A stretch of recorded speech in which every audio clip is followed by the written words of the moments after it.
بسم اللہ الرحمن الرحیم۔ السلام علیکم دوستو۔ ایک دیہاتی کی عجیب دعا کا واقعہ۔ حضرت انس رضی اللہ تعالی عنہ بیان کرتے ہیں کہ رسول اللہ صلی اللہ علیہ وسلم ایک دیہاتی کے پاس سے گزرے۔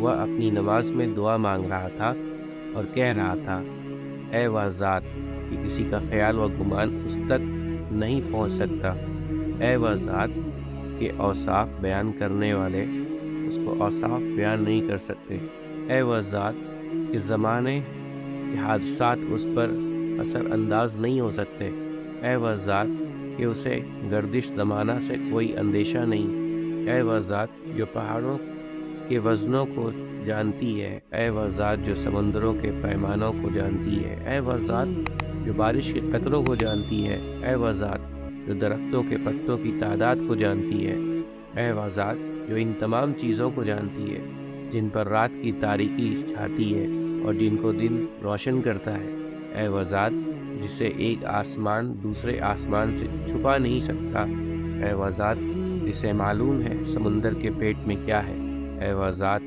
کہ جو چٹانوں میں کیا چھپا ہے وہ بھی جانتا ہے، تو میری عمر کے آخری حصے کو سب سے بہتر بنا دے اور میرے آخر عمل کو سب سے بہتر عمل بنا دے، اور میرا بہترین دن وہ بنا جس دن میری تجھ سے ملاقات ہو۔ آپ صلی اللہ علیہ وسلم نے ایک آدمی کے ذمے لگایا کہ جب یہ دیہاتی نماز سے فارغ ہو جائے تو اسے میرے پاس لے آنا۔ چنانچہ وہ نماز کے بعد حضور صلی اللہ علیہ وسلم کی خدمت میں حاضر ہوا۔ حضور اکرم صلی اللہ علیہ وسلم کے پاس ایک کان سے کچھ سونا ہدیے میں آیا ہوا تھا۔ حضور صلی اللہ علیہ وسلم نے اسے سونا ہدیے میں دیا، پھر اس سے پوچھا، اے اعرابی تم کون سے قبیلے کے ہو؟ اس نے کہا، یا رسول اللہ بنی عامر بن صعصع قبیلے کا ہوں۔ حضور صلی اللہ علیہ وسلم نے فرمایا، تم جانتے ہو میں نے تمہیں یہ تحفہ کیوں ہدیہ کیا ہے؟ اس نے کہا، یا رسول اللہ ہماری آپ کی رشتہ داری ہے، اس وجہ سے۔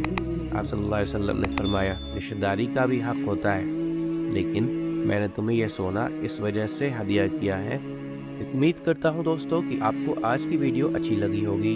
اگر آپ کو ہماری ویڈیو اچھی لگی ہے تو ویڈیو کو لائک ضرور کریں، اور مزید اس طرح کی ویڈیوز دیکھنے کے لیے ہمارے چینل سبسکرائب کر لیں اور دوستوں کے ساتھ شیئر کرنا بھی مت بھولیں۔ اللہ آپ سب کا حامی و ناصر ہو۔ انشاءاللہ ملتے ہیں اگلے ویڈیو میں۔ اجازت دیجیے، السلام علیکم، اللہ حافظ۔